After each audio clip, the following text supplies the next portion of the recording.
Welcome everybody on this Saturday afternoon. We're going to learn how to make some of those cute hats that Darren was just modeling there.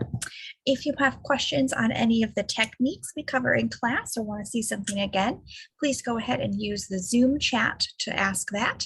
I can either answer you there directly there or I'll forward it on to Darren. I'll also put the handout and the chart in there in case you didn't get those ahead of time. And with all of that said, Darren's going to take it away. Okay, welcome to class. Does this look like a panda or a ghost? Now I'm looking at it, it almost looks like a panda, but it's supposed to be a ghost or like a skeleton, or maybe it's a scary panda. But this is the same face, and I think that looks like a pumpkin, right? Because it's orange, I guess. So we're going to talk about some different ways make just a basic hat and just have a nice basic hat. You can add a pom-pom, you can add a face, you can add this for trim, lots of different things if you change up the colors. So let's get started. We're going to learn how to knit in the round and look at some patterns. So find my glasses.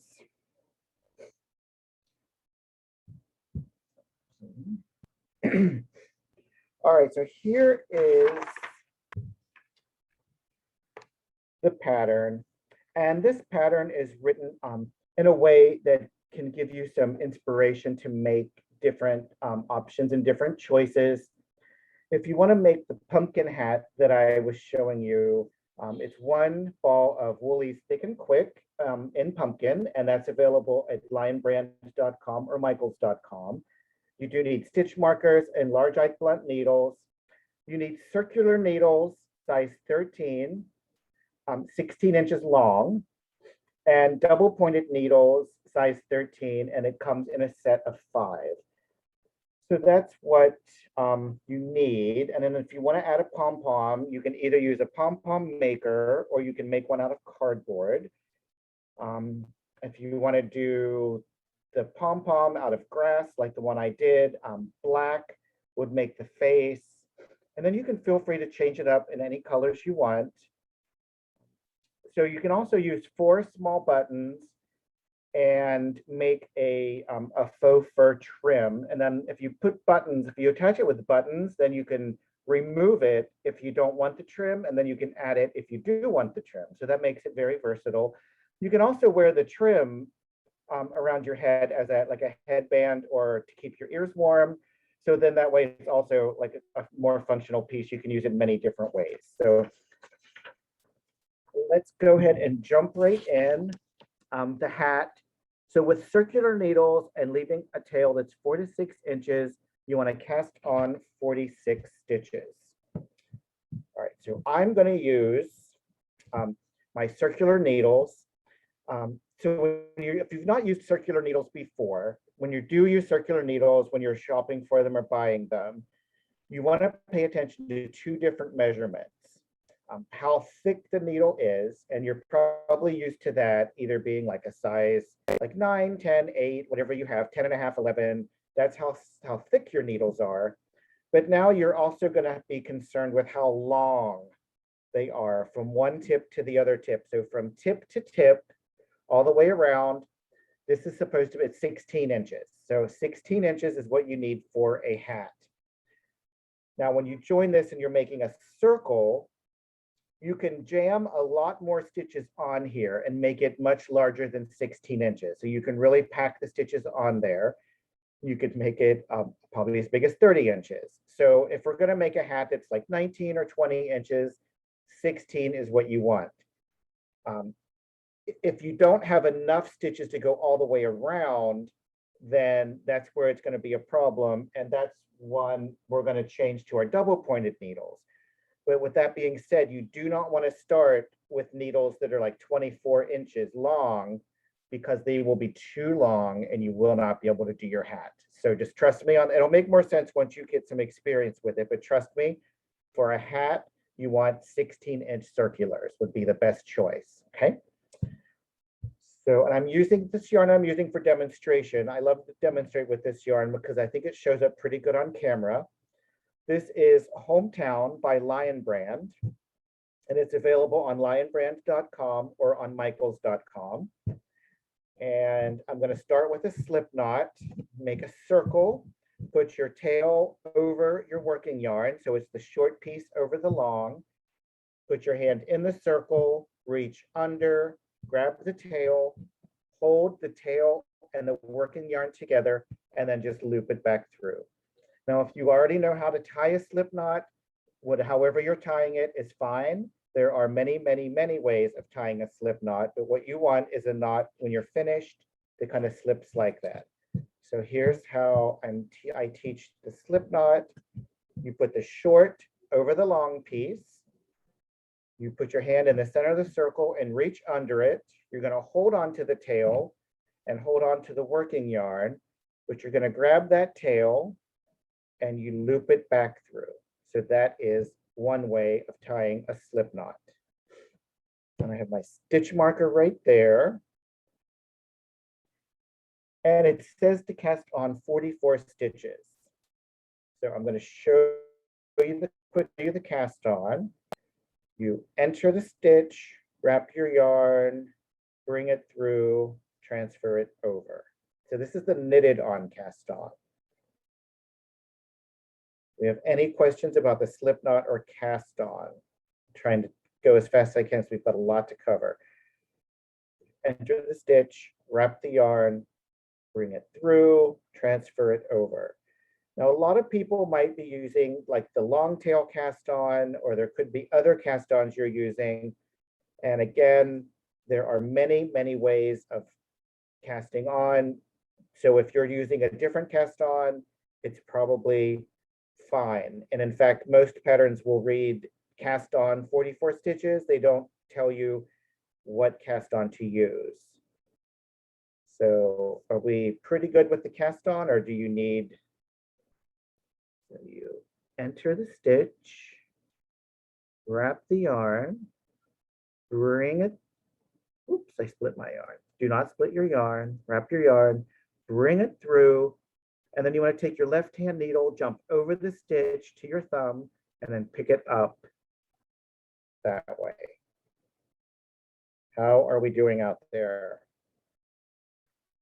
I think it's 44 We are stitches. doing good. All right, so I'm going to go ahead and do this as fast as I can then, so that we can get going. There are no questions. What's your favorite cast on for a stretchy hat rib? I usually use the long tail cast on when I'm doing a cast on. I think that one's a little harder to teach to beginners, so I don't usually use that for my beginners class. What do you think, Claire? I tend to use either the long tail cast on, or if I'm going to start with a 1x1 rib, I like to use the alternating cable cast on. Oh, fancy. It is very fancy. It makes sort of that nice, nice edge like a tubular cast on, but without all the work of a tubular cast on. Well, you're saying a lot of words, Claire. I know. You're saying a lot of very technical things, but so Claire's illustrating, there are many, many, many ways of casting on, and some of them give you a more stretchy edge. Some of them, like she said, for the 1x1 rib, give you a much nicer edge that looks better in that situation. Sometimes the cast-ons are very stiff. Sometimes they're really nice and stable. So if the pattern needs you to do a specific cast-on, it will tell you, like using the provisional cast-on is one that they'll specify, or maybe the cable cast on, but usually they'll just say cast on and live your life. So, all right, I think I'm almost there. I have to go around. Just a couple more. Binding off's the same way. There are a lot of different bind offs you can do.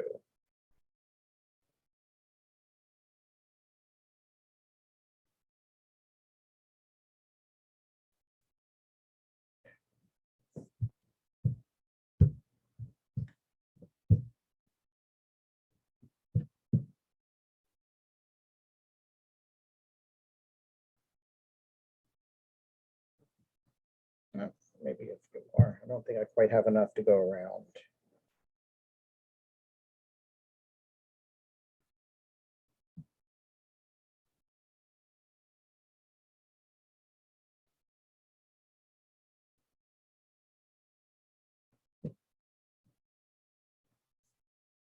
I think I'm going to make this work because we don't want to waste any more time. All right, so after you've cast on your stitches, you want to make sure before you start knitting that they're not twisted. So you want to lay your needles out. Mine are kind of trying to twist up. You want to lay them out so that you can see the stitches. So you can kind of see this edge here of stitches, and then the other side is just the loops. You can see right there, it's twisting. So you want to make sure that this cast on edge is all facing the same direction. I usually put my cast on edge in the middle like this, and my loops are all on the outside. So you want to double check at this point and make sure it is not, that the stitches are not twisted. So do we have any questions about that? Because it's very, very important. If it is twisted, it would look something like this, to where you can see here it's something happened and then it goes back to normal. But that little section right there is not going to give you a good result. So you want to make sure it's untwisted and uninterrupted all the way around. Very, very important. And then when you start, you want to make sure that your working yarn is coming from your right-hand side. So if the working yarn is coming from your right-hand side, then the excuse me, the very first stitch that you make will join your circle. All right, so put your stitch marker on to mark your beginning or your ending, however you want to look at it, and then you start knitting. Okay. So just like normal, not using the tail, that's something you might want to try to not do.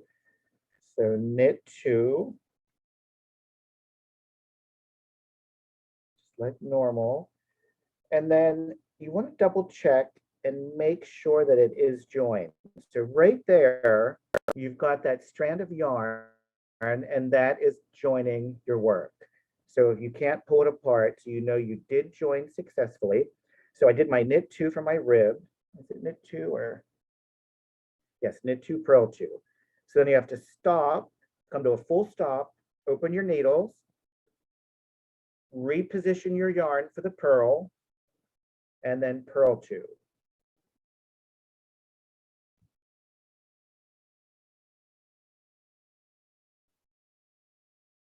Okay. Come to a full stop, open your needles, and then reposition your yarn for knit 2. Now it's important that every time you do that, you come to a full stop and reposition your yarn. And then once you get a little bit more comfortable with knitting ribbing, in real life, it looks kind of like that. You just do it and you don't think about it. But you do want to make sure you're repositioning your yarn every time before you start your next stitches. And here's a good example, because I didn't cast on 44 stitches because I was trying to hurry. So I don't really have enough stitches to go all the way around, and it's making it really hard to stretch my stitches around on this 16-inch.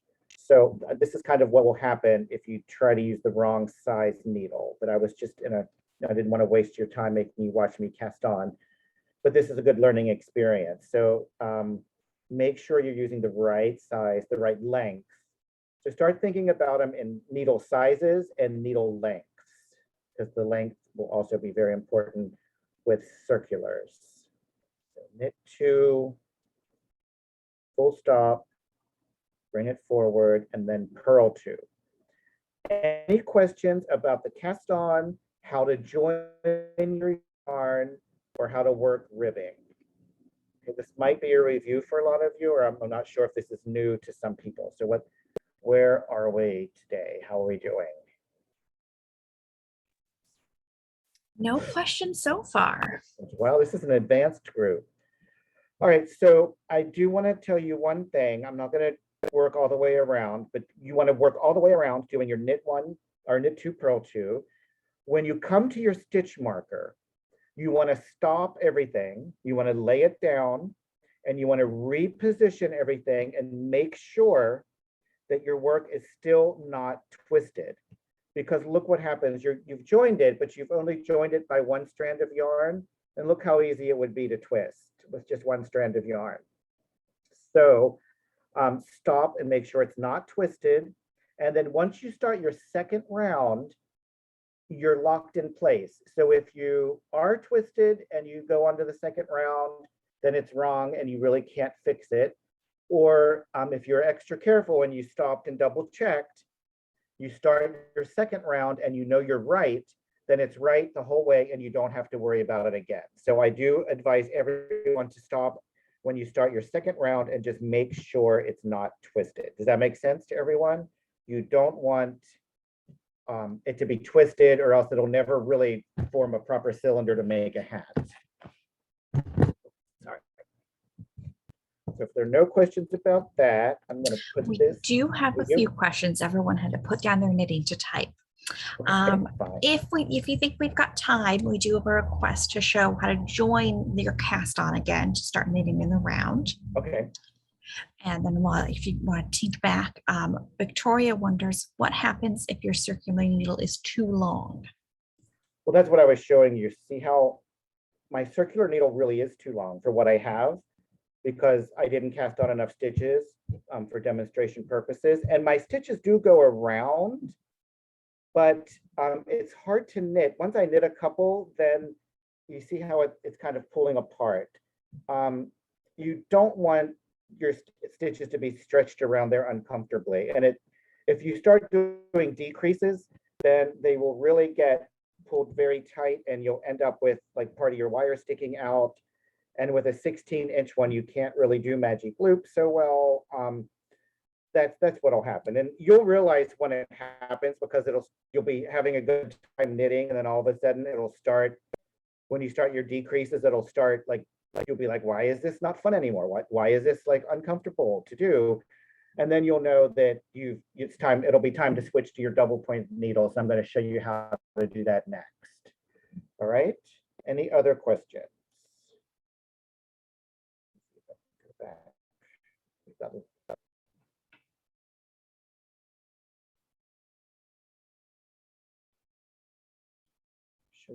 So when you're joining in the round, you want to lay your yarn out on, or lay your needles out, lay your cast on out in kind of the shape of a U, or however it's going to lay, and see if it's twisted or not twisted. And once you decide that it's not twisted and you've straightened everything out right, you want to make sure that your yarn is on your right-hand side, your working yarn.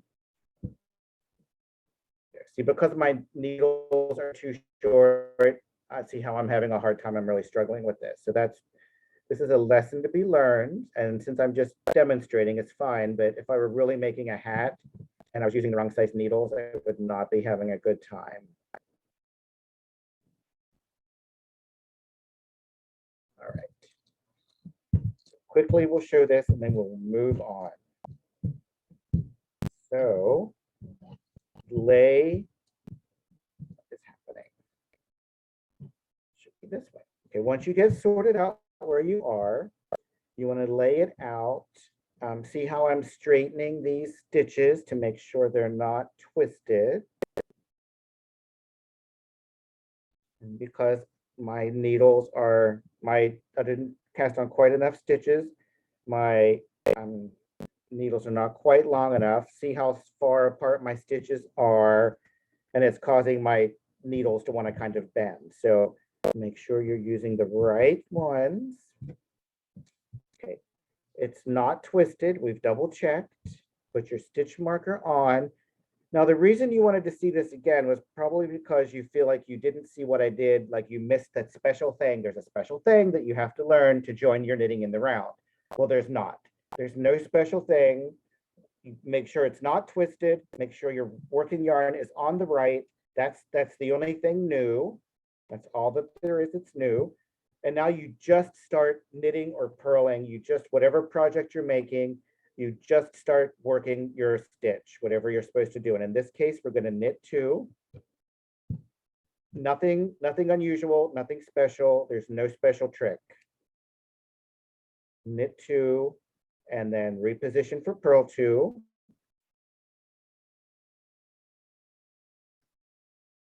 And then I recommend stopping here to make sure that you did join it.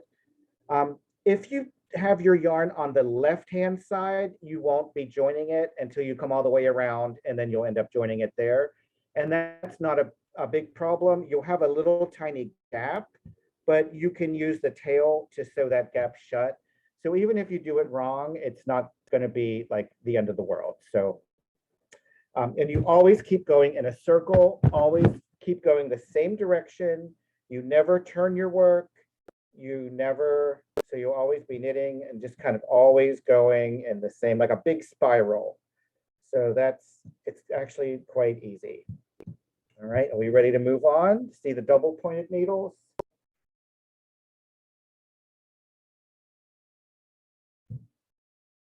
How we doing? Through the magic of television, there's an almost done hat. It's an almost done hat, right? So I'm going to demonstrate just a few more. So let's look at the pattern again. Knit 2, purl 2, repeat from the asterisk around until the piece measures about 2 inches. So you can make your ribbing 2 inches. Because this is your hat, you could make the ribbing 5 inches or 4 inches or 1 inch. Maybe you don't like ribbing. Maybe you want to have a rolled edge. Don't do any ribbing, but just add a couple of maybe add an inch or 2 to give you enough time for, or enough length for the hat to roll. So there's lots of different options. I would like to encourage my students to do whatever you want to do.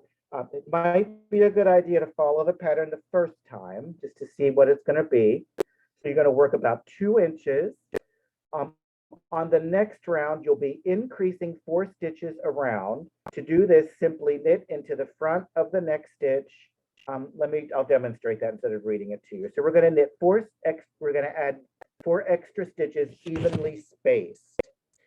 And so since we cast on, what was it, 42 or 44 stitches, you could do it like every 11 stitches would be evenly spaced. So let me show you how to do a knit front and back, just in case you don't know how. So, and this would happen actually right down here. Right down here is where it would happen in real life, but I'm just demonstrating today. So for a knit front and back, you knit in the front, and then you swing around and go through that back loop, and then you take it off. And that takes 1 stitch and turns it into 2 stitches. And it also creates this little bump. Let me show you again. You start out just like normal, a normal knit stitch, wrap the yarn just like normal, bring it through, and then stop, because we're going to do one more thing. So if you look, you can see here's the front loop and here's the back loop. So we have 2 sides to the loop. We're going to go in to the back loop. Find your yarn, wrap your yarn around the needle just like normal, and then pull it back through. And now that 1 stitch has now been turned into 2 stitches. So we've increased. So you would be doing that right along this edge right here. After you do your ribbing, you'll do your increases. You can do them every like 10 stitches, every 11 stitches. You just want to have them fairly evenly spaced. They don't have to be exactly evenly spaced, but you don't want to do them like right next to each other. Any questions about that increase? Anything else? Any questions? We got it? Have you done it before? Done it before, maybe. Okay. So after you've done your increase and you've worked stockinette stitch, so we're going to work stockinette stitch. Repeat round 1 until piece measures. So round 1, we're going to knit. So the next round of the body of the hat, you're just going to knit. And then you're going to repeat round 1 until the piece measures about 7 inches. So if you've never knitted in the round before, this is going to seem a little unusual because when you knit every row on a flat piece, you create garter stitch. But the thing you have to remember is when you're knitting flat, you're turning your work. So you're knitting on the front and then you're knitting on the back. And what happens when we knit on the front of our work, we're placing purls on the back of our work. So then when we turn it and we're knitting on the back of the work, then we're placing purls on the front of the work, and that creates garter stitch. But when we're knitting in the round, we keep going round and round in a big spiral, and we're always looking at the front of our work. We're never going back the other way. We're never working on the wrong side. We're always looking at the front of our work. And so if we knit every stitch on every round, now that we're knitting in the round, we call it how many rounds we're going to do, you create stockinette stitch. So that's something you have to remember when you're knitting in the round if that's new to you. Any questions about that or how that works?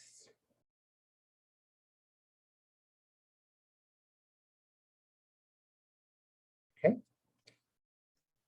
So if that is clear, I'm going to show you how to switch to double pointed needles. So when you buy double pointed needles, they come in a set of 5.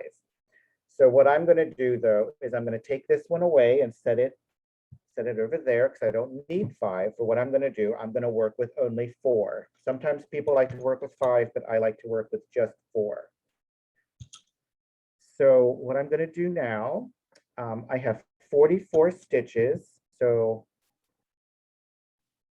what is the pattern telling us? So we're going to be placing our stitch markers. We're going to knit 8 and we're going to place a stitch marker onto our needle and we're going to repeat from the asterisk to the last stitch, to the last 8 stitches. And you will have placed 5 stitch markers and you'll have a total of 6 stitch markers, including the beginning marker. So I've got my beginning marker and I'm going to be putting markers every 8 stitches spaced out all the way around. I'm just going to use this other yarn so that we can see the difference. So I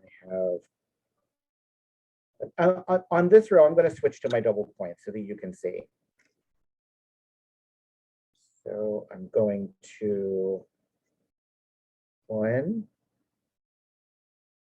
just knit 8. So to switch to your double points, all you're going to do is just pick up your double point and you'll be knitting with 1 double point and 1 16-inch circular for a little bit, just for 1 round. 1, 2, 3, 4, 5, 6, 7, 8. Okay. And I'm going to place, I couldn't find my big stitch marker, so I made these stitch markers. I just took a loop of yarn and tied it around my 2 fingers, created a little circle, and now I have a stitch marker big enough for my needles. 1, 2, 3. Now I'm going to switch to my next one. Whoops, sorry about that.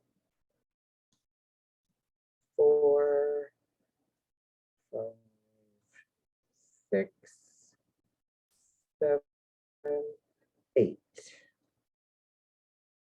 Put another one on.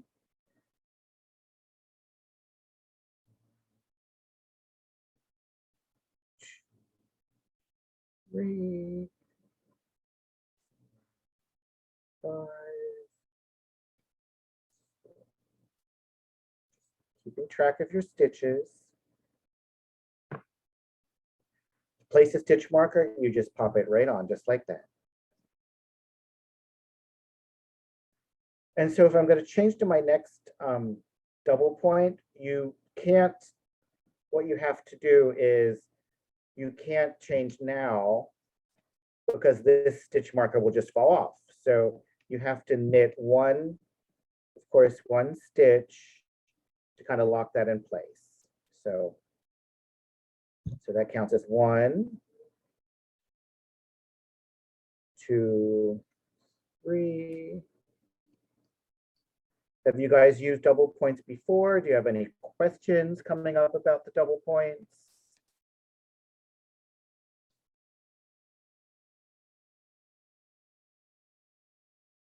Just put on there and then. If you were knitting a hat that was going to be smaller than 16 inches around, could you knit the whole thing on double points? Yes, and even if you're knitting one bigger than that, you can still knit the whole thing on double points. Most people don't like double points, so most people would choose not to do that. And how do you keep the stitches from falling off the end of the needle? Very carefully. You do have to be very, very careful. I'm using wooden double points because they're less slippery, and I'm not putting a lot of stitches on them, although this last one is going to end up with a lot. You want to space them out so you don't have a lot of stitches on your double points, because if you have too many stitches on there, it will push them off the end. So now I've reached there. Now I'm back to the beginning. So let's look at what I've done. So this one doesn't have very many, and this one has way too many. So what I'm going to do is kind of space them out. I'm just going to slip some over to this one. Not that one. So you have to leave one to keep your stitch marker from falling off. And now I'm going to balance it out by slipping some onto this one. And if you do have a hat that has a lot more stitches on it, it would be smart to space them out and use all 5 of these double points, because then you have one more needle to space them out on. I'm going to talk to you a little bit about why I use 3. So if you're using 3, what you're going to end up with is they're going to be like this, and it's going to look like the shape of a triangle. If you were using 4, it would force it open and you would end up having stitches. Your work would kind of be shaped like a square. And then the magic thing is when you finish your hat, it's round. So it doesn't matter if you use 4 or 3, your hat's still going to be shaped round and it's still going to look normal. But if you're using 5 stitch, or if you're using all 4 stitch markers around and then your 5th one to work with, you can space your stitches out a little bit and have a less chance of having drop off the edge. And then sometimes you can buy stoppers that you can stick on the end, and that'll keep them from falling off. But then you have to take them off and readjust as you go. Okay, does that answer that question? All right, so, and then we're going to, now that our markers are placed, we're going to knit to 1 stitch before the marker. I'm sorry, 2 stitches before the marker. So I'm just knitting like normal. So 2 stitches before the marker. So you don't have to count. You don't have to worry about your stitch count. So I've got my marker and I've got my 2 stitches. And then I'm going to knit 2 together. So I'm going to take 2 stitches and turn them into 1 stitch. So instead of going here, you're going to go here and then through both. And then you just knit and bring that through both. And I should have 1 less stitch. And if you look here, you can kind of see how these 2 stitches merge into 1. And if you do it like this and line them up, it creates a very neat little line. And then you just transfer your stitch marker from one needle to the next, just push it over there. And then you start knitting your next section. The rest of this. And double pointed needles do take a little bit of practice. So if you're struggling with them and you're new to them, that's normal. Don't be discouraged. So now that I've knitted all of my stitches off of this needle onto this one, this needle becomes my new working needle. So I'm going to turn my work. I'm still working on the front. I'm just turning it in a circle. So I'm still going in the same spiral. Sometimes with double pointed needles, this space here can kind of create a gap in your work, and you don't really want that. So when you knit this first stitch, you see I'm pulling it tighter than I normally would. So you do pull that a little tighter. slip your stitch marker and knit. I'm sorry, wait a minute. I wasn't following my pattern carefully.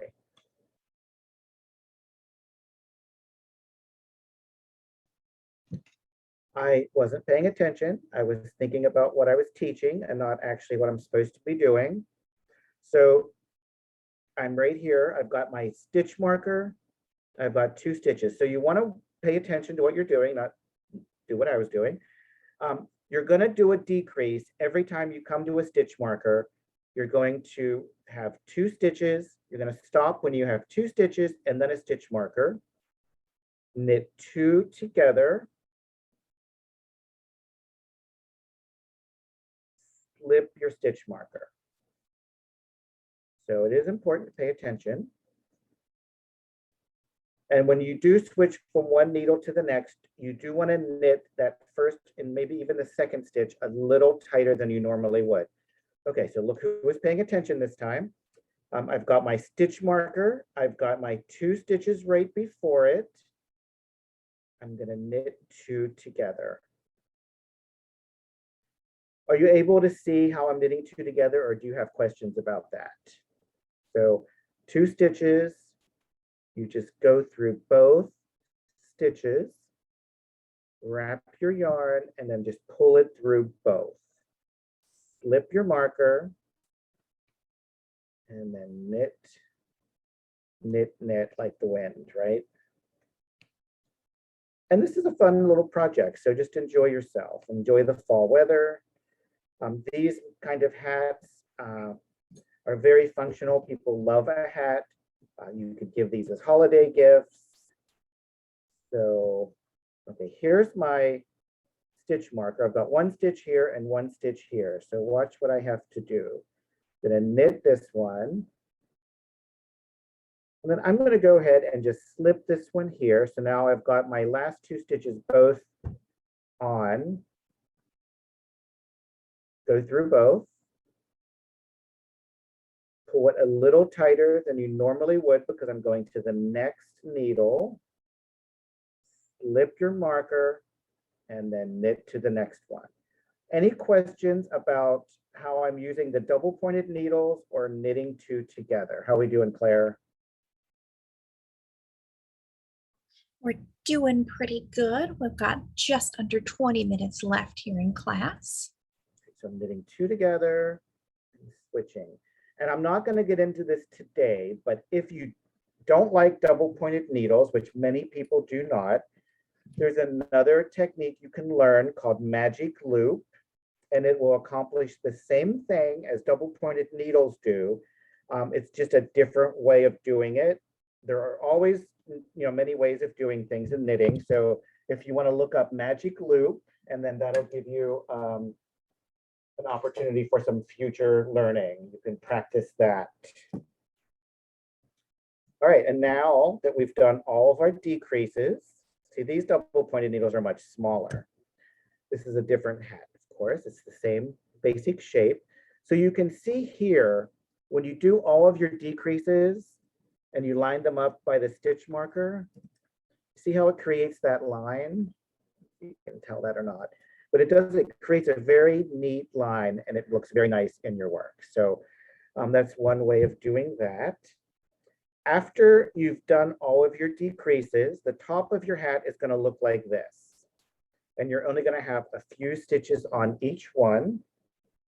So at that point, you want to just go ahead and cut your yarn, but you want to leave a long enough tail for weaving in your ends.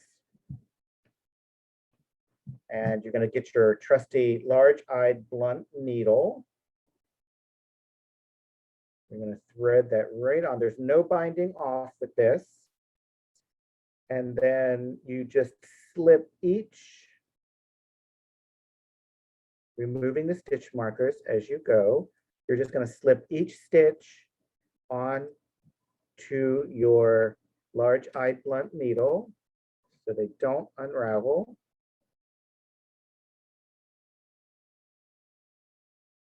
You don't want to slip your stitch marker too, or else you'll have a decorative stitch marker on the top of your hat, which maybe that's what you like.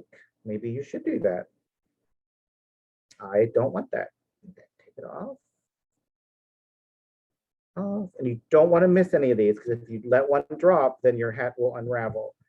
And then once you've got them all on, you want to go ahead and pull it tight. And then take that into the inside of the hat. Pull it inside out. You want to pull that very tight. And then just weave in your ends. And you just want to kind of go around. See how I'm kind of going up and down through the pearl bumps. You want to go over about 2 inches. Go to the next line down and go over about 2 inches. This is a very fuzzy yarn that I'm working with, so chances are it will never come undone, but you do want to try to go 2 or 3 inches one direction and then 2 or 3 inches the other direction. Any questions about finishing off the top of the hat? Very, very easy, really. If you've never done it before, of course, it's not so easy, right? Until you've practiced. And then just pull out your yarn, cut it off, just kind of massage it. It'll just disappear right in there and it'll never show up again. You want to, then you'll have to weave in your ends at the bottom and anywhere you added yarn or changed anything. So weave in all your ends and then you'll have a finished hat that you can either just keep it plain, just wear a nice plain basic hat. But if you want to decorate it and make things a little more exciting, you can put a pom-pom on top of it. So I made this pom-pom. When I make my pom-poms, I like to leave 2 long tails like that. And then I thread those tails inside the hat. So I go through on this side.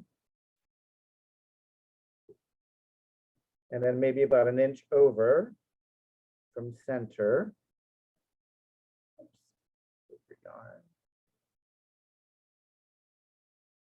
Go over here, pull that in. And now that I've got both strands inside, I can tie this, and I don't tie it in a knot. I tie it tight and then in a proper little bow. And that's not going to come loose.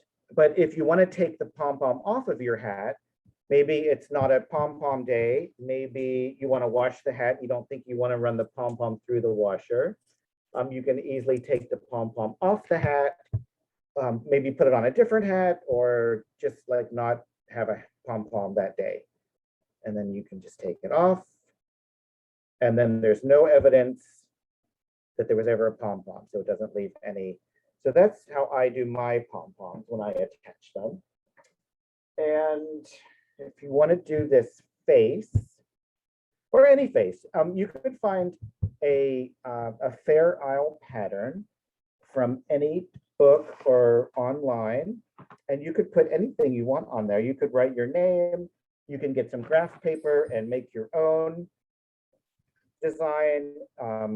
If you have something you want to do for your school or for work or a certain team that you like. I'm going to show you how to do duplicate stitch quickly because we have 15 minutes left. I do want to look at this chart and tell you something that went a little wrong with my chart.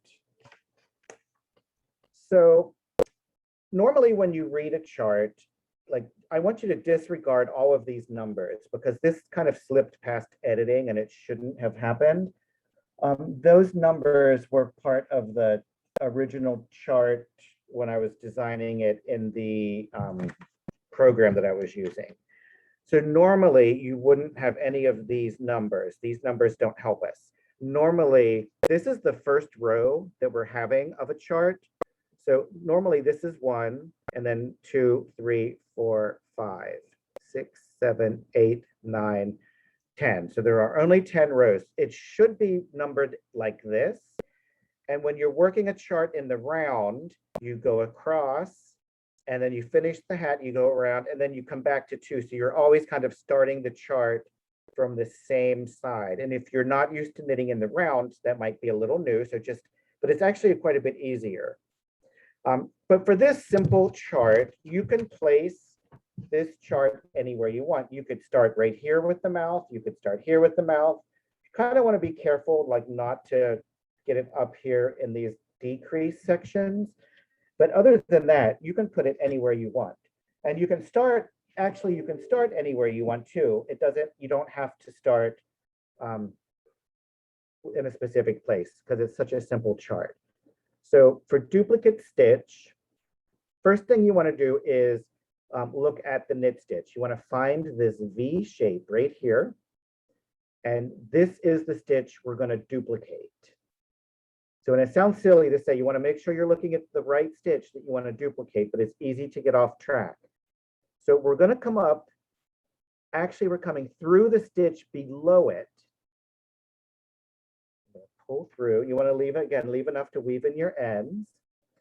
And so we're duplicating this stitch right here. So we're going to actually go in the stitch above it. So you're not really even using the stitch that you're duplicating. You're kind of going above it and below it. And you're going to pull through. You don't want to put too tight. And then you're going to go back down where you originally came up.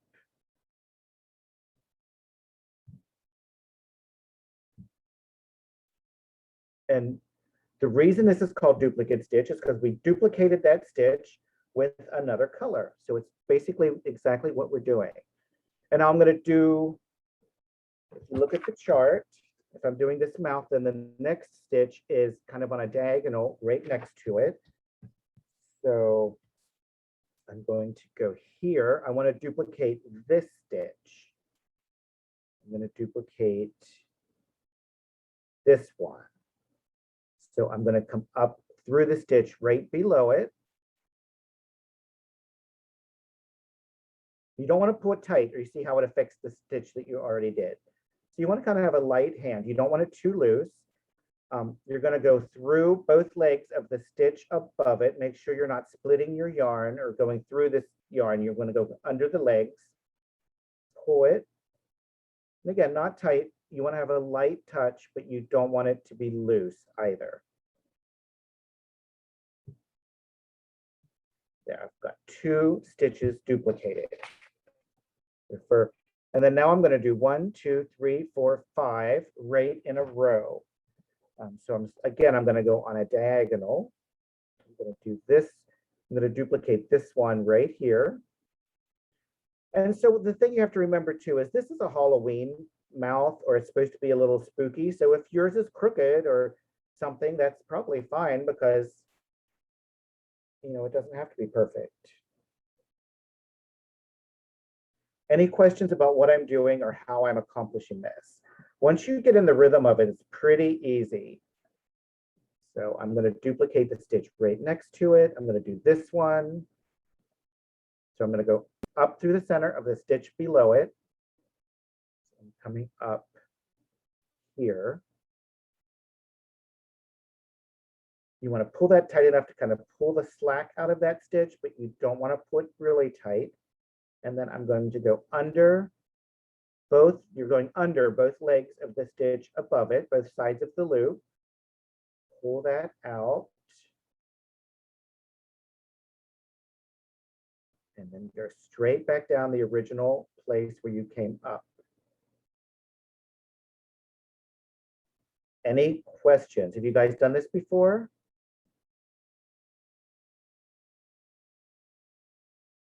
I think everyone's mesmerized by it. Actually, very easy. Once you get, the hardest part is, again, maybe it's just me, but it sounds silly, but remember, like focusing on what stitch you're going to duplicate. Sometimes, like if I'm going to do this one next,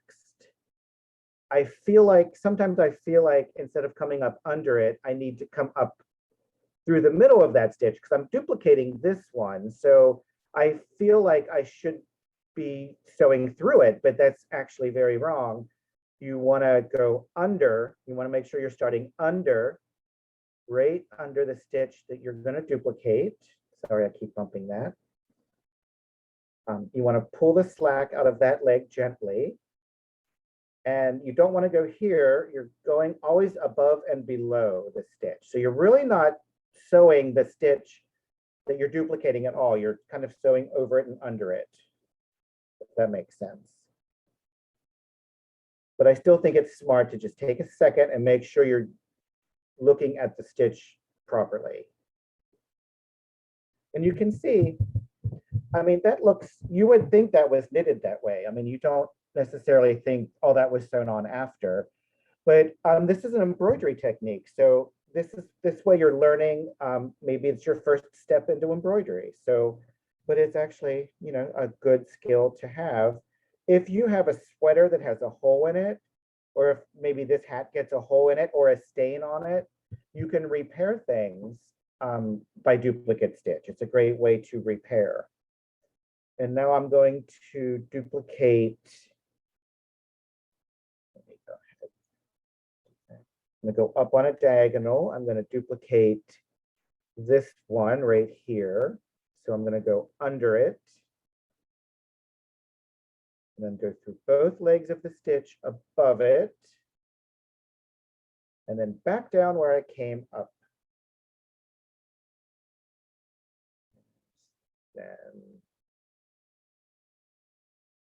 And again, if you want to change this and make it maybe a frowny face, or if you want it maybe an open mouth, if you want it to be like a mouth that's open, and see, I don't think I did that one in exactly the right place, but it's okay for now. You could go across and fill in this mouth and then fill in all these stitches, and it might look like a big mouth that is like screaming or growling or something. But if you do it in the wrong place, you just retrace your steps and you can easily take it out. I split my yarn here, so it's not always as easy as you think it should be. Any questions at all that we're having?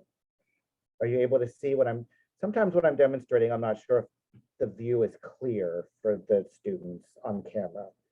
I'm still kind of getting used to the camera. How are we doing? We're doing good. What does it look like on the inside there? And then how would you finish off the tails for this yarn? See, the inside, it looks very neat really on the inside. And then for this, I do try to weave my ends in on the same color that they are. So I would probably, would you do it this way, Claire, or would you weave it into the white part? Since these have so much contrast, I would try to sort of do what you're doing and like loop it around that pink or raspberry yarn, so you don't see it poking through on the other side where it shouldn't be. And then here's a trick. See how my yarn is almost as long as my needle, and it's going to be very hard to weave it. So what I'm going to go back on the same, but if you don't have a long enough tail, you can kind of weave your needle first and then pull it through. So that's a way to kind of save it. So it's not my favorite thing to weave it on the same line twice, like back and forth, but for duplicate stitch, it's okay if it's just such a small piece. If you had a big block of work that you had done, then you could weave it in on, you'd have more space to weave in, and you could do it on 2 separate lines, which is actually better. And then you could just, if you want to do exactly how this looks, you find the center one, you count up 2. So you find the center one, count up 2 and do 3 and then 1 above it for the nose. And then you go up 1 row then, and you can place the eyes. But I encourage you to change it up. You can copy this, and then you can go in with a black marker and redraw it to make it however you want. It's very fun, and I like my students to create and feel empowered to change the design. So it's either a panda or a ghost. Maybe it's a skeleton. Nobody knows, but you know, there it is. Any questions about that? Let me have a few minutes. This fur trim, it's Lion Brand Go for Faux, which is beautiful. It's one of my favorite yarns, actually. It's very soft, it's very fluffy. You can make great things with it. All you do is you cast on, I think it was cast on 10 stitches, or if you want it wider or more narrow, you can do as you will. You knit this strip of fabric until it's big enough to go around your head. So you don't even really have to measure it. You just kind of want to measure it around your head, and then you bring the ends together and sew it to make a circle. And then I put these buttons, and it's a pretty big button actually. I put these buttons and I sewed them. I sewed 4 of them because I wanted to stay in place. And knitted fabric is so forgiving. You don't have to have buttonholes. You just push that right through your knitted hat. And that way, if you want a fur trim, you can have a fur trim. If you want, maybe if you're going on a trip, you can take one hat and a pom-pom and fur trim, and that way you can have one hat styled 3 different ways. And then if you want to, you could wear this as a headband. You could put it around your ears. You could use it in your, like, pull your hair through it. You could wear it over your forehead, whatever you want. And those buttons, they're not going to make much difference. So that's another accessory you could use if you want. And see, it changes it a lot. That furry trim like really changes the look of this hat, I think. So you could make this hat, you could leave the pom-pom off, you could leave the fur trim off, and it would be super cute with just the face. So I know we went through all this very fast, and we do have to have a definite hard stop right at 4 because there's another class starting. If you have any questions, you can contact me on Instagram or Facebook. I'm sorry, Instagram or TikTok. It's Mr. MISTER Woolly Bear, all spelled out. So Mr. Woolly Bear, and you can send me a direct message. Or if you want to send me a message on Facebook, you can just send a direct message, and it's just my name, just spelled out like normal. Okay, any other questions? Any questions at all, Claire? Nope, I see you got the message to show off the various versions of the hat. Yep. So I want everyone to vote, panda or ghost. Is it scary or is it cute? I can't decide. And then you could wear this. You could wear it like that. You could wear it over your ears. You could, if you have long hair, you could wear it like this and do something around it. You could wear it around your neck to keep your neck warm. I love stuff like this. It's really, you make one thing and you can use it for a lot of different things. So, all right, any other questions? Just feel free to contact me. All right, practice, practice, practice. Bye, thanks for coming to class.